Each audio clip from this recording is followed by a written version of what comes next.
Oi, gente, tudo bem? Olha, eu procurei e não achei. O Vinícius Júnior deu uma entrevista sensacional para a France Football, essa capa aí. A France Football é uma revista que sai mensalmente e eles sempre trazem uma entrevista exclusiva com algum jogador ou treinador, enfim, alguma pessoa muito relevante no futebol. Eu vi que no Brasil chegou apenas a resposta que ele fala do Flamengo e uma parte que ele fala sobre o racismo. Óbvio que são duas respostas relevantes, mas a entrevista é tão completa, tão interessante, fala tanta coisa de bastidor, assim, e eles também explicam que a entrevista durou 2 horas, foi em Madrid, foi no mês passado, quando o Vinícius ainda estava lesionado, mas tem muita coisa sensacional. O que eu fiz para vocês? Eu peguei essa entrevista toda, ó, traduzi e vou jogar aqui para vocês assistirem, me ouvirem, porque infelizmente não temos o Vinícius Júnior aqui. Mas como ele é um cara que não costuma dar muita entrevista, eu achei bem relevante a gente trazer aqui. Cara, eu fiquei pensando como ia gravar esse vídeo, porque você tem uma revista, é diferente de você ter um vídeo, né? E aí eu tenho que contar a história, porque se eu ficar lendo cada resposta, a gente vai ficar aqui horas e vai ficar um vídeo super chato. Não tô aqui pra fazer uma leitura com vocês, mas para trazer o conteúdo. Então, vou separar em temas aqui, os bloquinhos, e a gente vai discutindo, e quando tiver alguma frase muito impactante do Vinícius, eu vou ler completa, beleza? A entrevista começa com ele relembrando um pouco do passado e como ele mudou, né, desde que ele chegou na Europa. Ele fala que, bom, ele cresceu em São Gonçalo, no Rio de Janeiro, um município do Rio, bairro ali que ele morava perigoso, mas ele disse que tudo que ele aprendeu na vida dele no futebol foi jogando nas ruas, que ele sempre jogava com os meninos mais velhos, ele tinha 9 anos, jogava com os caras de 12, 13, e isso ajudava ele a evoluir. Queria ter tempo para jogar bola, então ele ia cedo para a escola para ter à tarde, ele calculava isso. E também disse que ficava super irritado quando ele perdia, voltava para casa, assim, ele falou, o sentimento pertencia a mim, mas graças a Deus nem sempre eu perdi. Aí ele também comenta que a família teve que abrir mão, né, dos sonhos dela, da família, para focar no sonho do Vinícius e que deu tudo certo. Ele disse, muita gente investe o dinheiro que tem e não tem retorno algum, ou até o que não tem. Comigo dei sorte, ele fala que assim ele vai poder proporcionar para a família, para o irmão, coisas boas. Tem uma frase bem impactante sobre essa questão da cidade onde ele nasceu. Ele fala assim, que lá ele sempre viu, que é muito perigoso, que ele via muitas armas, bandidos, etc. E que acaba, para quem mora lá, é normal. E que às vezes você não tem escolha no caminho. E ele diz, lá você nem sempre tem escolha e nunca conheci alguém que tenha se tornado médico, professor ou advogado. Para trazer, né, esse olhar para o povo europeu, que às vezes desconhece como é a realidade no Brasil. Diz que aprendeu tudo na rua, disse também que é mais difícil do que o Bernabéu. Ninguém apita falta, a bola vai de um lado para o outro, mas saíram jogadores excepcionais, né? O Vini é uma pessoa muito sorridente, muito positiva, a gente vê, né? Quem acompanha o Vinícius Júnior sabe. Mas ele também é um jogador que tem uma mentalidade forte. Por exemplo, ele diz que quando ele erra, faz algum erro dentro de campo, ele já passa para outra coisa. Ele falou, no segundo seguinte, depois de um fracasso, já é hora de pedir a bola novamente. E tentar muito significa ter sucesso.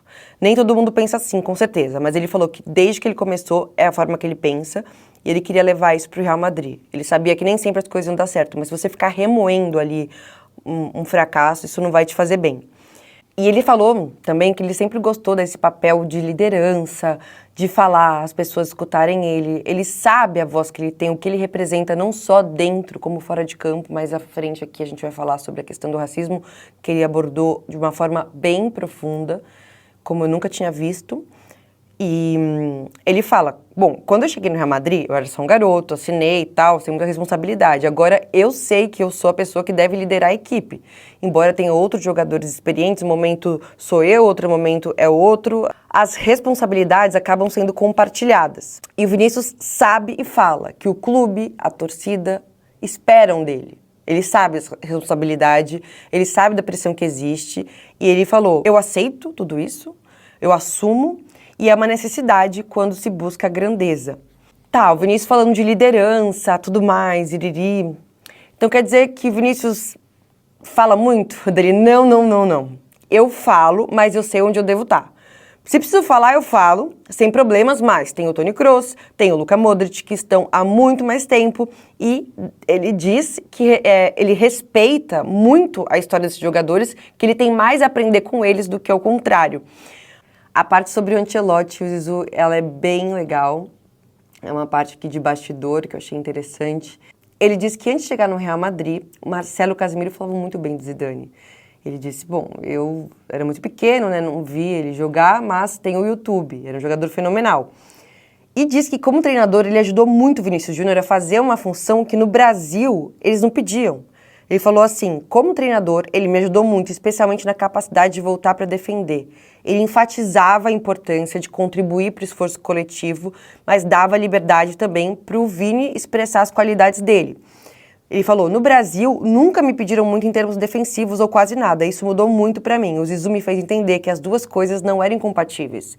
Ele me ensinou demais. Eu era o mais jovem, então quando os outros trabalhavam um pouco menos, era minha vez de fazê-lo. Ou seja, quando precisava, ele defendia. Então, na questão tática, eu vejo aqui nessa resposta do Vinícius o quanto o Zidane foi importante. Mas, na hora que a gente vai falar agora do Ancelotti, já é diferente. O Kiko Ancelotti é como se fosse pai e filho, que ele conversa com os jogadores, que ele quer saber como tá a vida, detalhes, porque ele sabe que os jogadores acabam não ficando tanto tempo com as famílias por conta dos jogos, viagens, e o Ancelotti se preocupa. Então é um cara que vai ali, conversa, ele não vai só ali, ó, vamos lá, vamos treinar, e tchau. Não, ele é um cara que realmente abraça como filho. Mas aí ele disse que às vezes o Ancelotti puxa a orelha do Vinícius Júnior por algumas besteiras ou decisões erradas que ele toma em campo. Ele deu alguns exemplos. Por exemplo, um drible na própria área, uma jogada individual que não deveria ter acontecido. Mas eu preciso ouvir ele, né? Ele quer o melhor de todos. Então ele falou que é assim com todo mundo. E essa questão humana dele, de querer saber, de se importar com os sentimentos dos jogadores, faz dele uma pessoa maravilhosa, aqui nas palavras do Vinícius. O Vinícius Júnior mora em Madrid com a mãe, com o irmão mais novo e com 3 amigos que vieram do Brasil, de São Gonçalo. E ele fala que é muito importante ter a família ali perto e também sobre a vida dele em Madrid. O cara pergunta, é verdade que tem uma regra que quando você está em casa ninguém pode sair? Ele falou, não. A gente tenta passar o tempo juntos, quando eu tô com a família ao meu lado, eu fico muito feliz. Eles tentam fazer várias atividades, ele diz que ele é mais caseiro, então ele prefere organizar coisas na casa dele. E isso me chamou muita atenção, porque é aí que aquela coisa que a gente gosta de bastidor, você vê que o bagulho flui dentro de campo, porque realmente, fora de campo, os caras são fechados. Eles fazem jantares com frequência, um na casa do outro. Ele trouxe aqui detalhes, falando que ele chamou o Jude Bellingham, o Camavinga, disse que o Camavinga agora é um dos nossos, foi pro Brasil, levei ele pro Brasil, ele quer voltar, ele joga como brasileiro, dança como brasileiro, e disse também que o Camavinga prometeu trazê-lo para a França, que eles estavam em Cannes recentemente, mas o Vinícius estava lesionado, então ficou para uma outra vez. Por exemplo, nessa entrevista aqui, ele comentou que depois do jogo da Champions contra o Union Berlin, que o Vinícius estava machucado, o Vinícius já estava organizando um jantar na casa dele. Ele falou assim, ó, amanhã à noite, após o jogo da Champions, eu tô organizando um jantar com o Camavinga, o Jude Bellingham, Rodrigo, Tchouaméni e outros. Não temos praia como no Rio de Janeiro, mas ainda assim é agradável. Eu trouxe um pouco do Rio aqui com a quadra de beach tênis que tem no jardim dele. E aí eles perguntam, então tá, mas é o quê? É comida francesa ou brasileira? Ele falou, um pouco de tudo. E ele diz que assim, que essa conexão, ela faz muito bem. Essa frase aqui é, quando estamos bem na vida, estamos bem no campo. Faz total sentido. Eu estava assistindo a série do Netflix, do Beckham, vocês já viram? Maravilhosa. O momento ali que ele tá em Madrid, que a família não vem, o quanto ele fica abalado, o quanto isso impacta dentro de campo. Então, quando você está bem na sua vida pessoal, o seu trabalho flui. E o Vinícius só deixa bem claro. Ele acha também assim, por exemplo, ele fala, acredito que se o Cama ou o Rodri me dão assistências, ou ao contrário, é porque as coisas estão indo bem fora de campo. Temos o Jude também, que acabou de chegar, o Tchouaméni, que está aqui há um ano. Enfim, ele diz que essa parceria, ela contribui muito, porque é óbvio, você vai querer correr ali por um amigo seu, mas se você é um cara, você não vai. Então é muito importante, assim, o vestiário. Acho que, assim, ninguém precisa morrer de amores um pelo outro, mas se todo mundo se respeita e tem uma boa convivência, isso aí, ó, já é prêmios. Aí ele também fala que acaba passando mais tempo com os amigos do que com a família dele. Então, ele falou que o que ajuda também é que esses jogadores, quase nenhum, né, são casados, têm filhos, enfim, eles conseguem organizar com mais frequência jantares. Aí tem aquele momento da entrevista que é assim, papum, pergunta, uma resposta. E aí, qual é o jogador mais maluco? Aí ele fala, o futebol mudou, os jogadores não são tão mais malucos como antigamente. Tipo, oi, não entendi. Enfim, quem escolhe a melhor música? Ele falou Camavinga. Ele faz boas escolhas. Desde que o Benzema saiu, o Camavinga e o Vini que cuidam do vestiário, da trilha sonora. Quem se veste melhor? Ele ficou em cima do muro. Vários. Camavinga, Jude, o Rolian, Tchouaméni, né? O Rodri. A equipe tem muito estilo. E o melhor jogador? Pipocou. Pipocou, Vini, porque você falou Karim Benzema. Ele falou, antes Karim 100%. Mesmo que ele tenha ido embora, ainda fica com Karim. Isso vai evitar que eu faça alguém ficar com ciúmes. Jogo de cintura, tá certo. Aí eles falaram, não preciso perguntar quem sorri mais, né? Porque o Camavinga falou que é você. Ele falou, sim, isso é muito bom pra mim e bom pros outros. Tô sempre sorrindo. Aí, vamos entrar na parte do Jude Bellingham. Quem não viu, eu tenho um vídeo aqui no meu canal do YouTube que eu falo dessa parceria dentro de campo e fora de campo do Vinícius e o Jude, que, mano, isso vai resultar maravilhosamente bem. E o Vini, né, nessa pergunta aqui sobre o Jude Bellingham, porque, assim, ele mal chegou e já faz parte da família, né, chamado para os jantares, tá no fechamento. E ele falou que ficou muito feliz de ter assinado, que ele ficava mandando várias mensagens dizendo, vem, esse é o melhor time do mundo. E ele sabia que outros clubes queriam ele. Tem o Juni Calafate, que é uma figura-chave nas contratações do Real Madrid. Ele se tornou um amigo do Vinícius e ele sabe que se o Vinícius puder ajudar um pouco, ele vai. Né? Ele falou que fez a mesma coisa com o Camavinga, que ficou mandando mensagens. Aí ele veio para o Real Madrid, conquistou a Liga dos Campeões. Ele falou, espero que seja a mesma coisa para o Jude. Eu não conheci ele pessoalmente, né? Mas a gente estava ansioso para ele se juntar a nós. Eu via jogar e eu quero estar sempre ao lado dos melhores, então quero ele aqui, né? E ele falou, ele tá marcando gols, tá feliz, e ele escolheu o melhor clube. Aí, peraí, então, Vinícius, você trabalha nos bastidores, você manda a mensagem também pro Mbappé? Ele falou, não, é diferente. Por que é diferente? Talvez porque a gente sabe da situação contratual do Paris Saint-Germain, que o time não quer deixar ele embora, e porque não sei o quê. Mas ele falou que o Kylian tem a sua própria situação.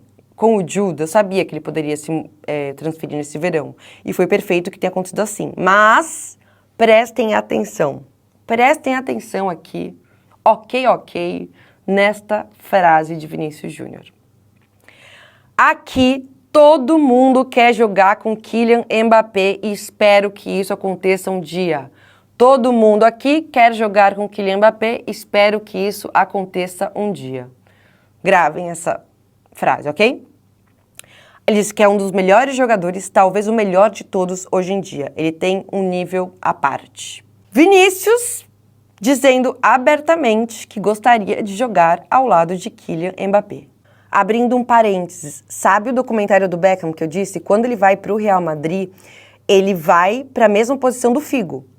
Só que o Figo também fica naquela coisa, tipo, não tô entendendo, assim, eles não estavam muito preocupados com o encaixe que teria dentro de campo. Dá para ver bem claramente que o Real Madrid pensa muito nessa questão do marketing, assim, do dinheiro, de como vai bombar. Óbvio que eles querem jogadores talentosíssimos, mas a história pode se repetir com o Vinícius e o Mbappé, tá? Porque quando o Beckham chegou, tinha o Figo, e aí? Qual é que é, irmão? Perdidaço dentro de campo. Enfim, achei importante fazer esse parênteses. A gente sabe que o nível do Real Madrid é altíssimo, mas o Vini fala que no dia a dia, assim, eles trabalham muito, porque os jogadores são muito habilidosos e o nível dos treinamentos é bizarro. E ele falou assim, cara, eu explodi aos 20 anos finalmente, mas, mesmo quando eu não marcava, eu ficava tranquilo, eu só precisava voltar aos treinos e fazer um pouquinho mais, porque o nível do dia a dia é muito alto, é incrível, temos os melhores, treinamos pra gente poder acompanhar. Conversava muito com os jogadores e também com o Karim. Ele falou, o Karim ganhou a bola de ouro no seu último ano aqui no Real Madrid, depois de 15 temporadas, daí eles corrigem, 14. Então imagina o tempo que ele se dedicou trabalhando para isso acontecer. E agora vamos entrar na parte do Karim Benzema, que é interessante. Benzema era como um irmão mais velho, ele ensinou muito pro Vinícius Júnior dentro e fora de campo, ele sempre falou a verdade, ele incentivou a concentrar mais no gol, porque assim, quando o Vinícius explica que quando o Benzema não marcava, ele ficava muito chateado. Ele falava assim pro Vinícius, se você pode marcar 30 gols, você tem que marcar 30 gols, não fica satisfeito com 29. Ele falou que isso entrou na cabeça dele. Não porque antes ele não tinha essa ambição de fazer gols, mas faltava, de repente, essa meta. Eu sempre gostei de marcar, mas isso não estava enraizado na minha mente. Eu nunca estabeleci uma meta para a temporada. E isso mudou com essas ajudas do Benzema. Ele falou assim, agora sim, quero marcar mais a cada temporada. Eu sei que eu marquei 23 na última, e aí nessa, a meta é mais do que 23. Então, o Benzema ajudou o Vinícius Júnior nessa mentalidade de estabelecer metas e não ficar satisfeito com um número específico de gols. Achei bem legal essa parte. Agora eu vou entrar na parte que chegou no Brasil, mas de forma rasa.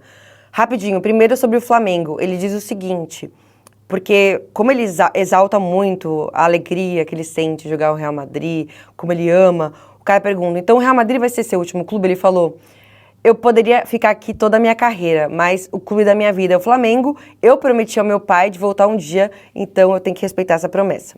E aí ele passa das 2 horas entre fotos e entrevista, meia hora falando sobre o racismo. São perguntas e respostas muito longas, elaboradas. Tanto é que o cara que se ocupa da comunicação dele disse que ele nunca falou por tanto tempo, com tantos detalhes sobre o racismo. Como chegou muito superficialmente no Brasil, eu vou entrar em mais detalhes aqui pra vocês, beleza? A luta do Vinícius já começou há um tempo e ele diz nessa entrevista que ele tá estudando sobre o racismo desde que ele tinha 19 anos, que é um assunto que interessa muito a ele, que é muito complexo, mas que é importante ele entender, mergulhar. E ele fala também, que eu achei bem legal, que ele conversa com outros jogadores sobre, e a gente nem imaginava, eles conversam, o Varane, o Mbappé, o Hakimi, o Lukaku. Eles trocam mensagens, eles falam do racismo. E ele diz, devemos tomar medidas juntos para que esse tipo de evento ocorra com menos frequência. A cada dia eu sei mais sobre esse assunto, é realmente um tema complexo. No passado as pessoas sofreram com a escravidão, estou interessado nisso. Ele fala que agora ele entende melhor como ele deve agir, ele está feliz que as coisas estejam evoluindo, as leis vão mudar e, consequentemente, nos estádios, deve acontecer com menos frequência por conta disso. Por que é tão importante aprender sobre isso? Porque sou muito jovem e não vivi o que as outras pessoas viveram no passado. Nunca me foi negado acesso a banheiros por ser negro. Nunca me pediram para entrar pela porta dos fundos de um restaurante por ser negro. Mas era importante para mim saber que isso aconteceu com outros. Não vivi, meu pai também não, mas meu avô, meu bisavô viveram. Eles passaram por esses momentos tristes da história e eu precisava saber. Hoje eu sei mais sobre o assunto do que meus pais. E aí ele se aproximou dessas pessoas que estudam racismo, pessoas cujas famílias passaram por momentos difíceis e que sabem bastante sobre escravidão.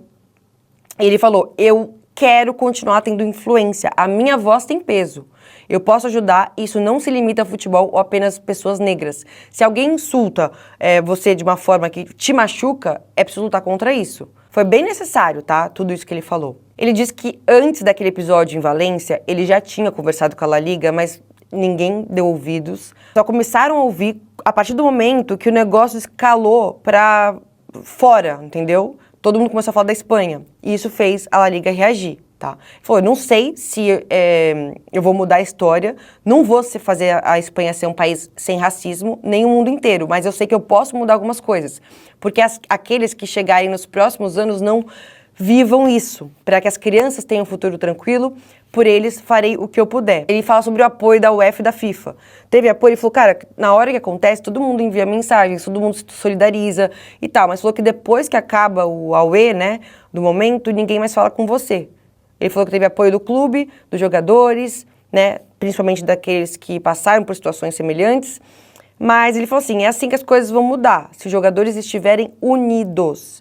Quando eu passei por isso, eu recebi muitas mensagens de apoio, que é uma coisa boa. Mas a gente precisa continuar lutando, né, por um longo tempo. Daí ele corrige, fala, para sempre, isso não vai parar em breve. E por isso eu não vou parar de lutar. Aí ele questiona, ele falou assim, cara, Em Valência, um grupo inteiro de torcedores insulta um jogador e no próximo jogo eles podem jogar normalmente com seu público, sem perder pontos, sem punição. A mudança vai passar por aí. Eu acredito que ações precisam ser tomadas para que os racistas tenham medo de dizer coisas que afetam a mim, mas também possam afetar suas próprias vidas. As pessoas precisam entender. Daí o cara falou assim, mas então o medo deve mudar de lado? Ele falou, não, na verdade, nem mesmo quero transferir meu medo para os outros, só quero estar tranquilo para jogar bola, sabendo que eu não vou ser insultado em campo de futebol por ser negro. Se um torcedor me insultar porque eu fiz um gol, tudo bem, tipo, o cara pode me insultar sem me faltar com respeito, ele pode me vaiar durante toda a partida, isso não me incomoda, mas quando se trata de racismo, é outra história. Aí ele vai além, tá? Ele fala assim, se eu entrar em uma loja e alguém me vigiar por causa da cor da minha pele, isso é racismo. Se alguém se candidata a um emprego e entre um branco e um preto, a decisão é tomada com base na cor da pele e não em quem é melhor, isso é racismo. Aí ele diz, pessoalmente no Brasil não experimentei muito isso porque o futebol me tornou famoso há muito tempo. Aos 9, 10 anos eu já era conhecido, então não me vigiavam se eu entrava numa loja, por exemplo. Eu principalmente experimentei isso nos campos de futebol, mesmo em meu país de origem. Falamos sobre isso há muito tempo, algumas pessoas podem até ir para a prisão, então há menos do que na Espanha, mas ainda há muito disso. É a luta da sua carreira? Ele falou, é algo que ele quer continuar lutando, ele espera que um dia ele não precise ficar falando durante 30 minutos numa entrevista sobre esse tema, isso vai significar que as coisas mudaram, e aí a gente só falaria de coisas felizes. Aí então, o que te faria feliz, Vinícius? Ter uma história semelhante à escrita pelas lendas do Real. Eu já ganhei tudo que eu podia, mas quero mais. E também a Copa do Mundo com o Brasil. Já faz tempo que a gente não ganha, o país precisa disso, mesmo que seja sempre muito complicado. Ele destaca que a nova geração é muito talentosa, destaca a Espanha, a Argentina, a França e a Inglaterra. Tá, e a bola de ouro? Espero que sim, mas a prioridade é a equipe. Ele lembra quando ele falou do Benzema, ele falou, como Karim, ele dava todas as assistências para o Cristiano, era sempre o Cristiano que ganhava o prêmio. Ele acabou ganhando no final. Eu sempre falo sobre a importância dos meus companheiros de equipe. Se eu marcar 60 gols na temporada, mas a gente não ganha nada, não adianta. Como eu posso ganhar uma bola de ouro se minha equipe não conquistou nada no final? Acredito que todos nós trabalhamos juntos e um dia, como aconteceu com Modric e Karim, um dos nossos será coroado. É um sonho. Tá aí, gente. Entrevista resumida, compilada do Vinícius Júnior para a France Football, muitas declarações interessantes. Coloca aqui nos comentários qual foi a parte que você mais gostou, que mais chamou sua atenção, parte mais curiosa. E também mandem sugestões de assuntos que vocês querem ver por aqui, beleza? Deixe seu like, comentário, se inscreva no canal. Um beijo e vamos lá!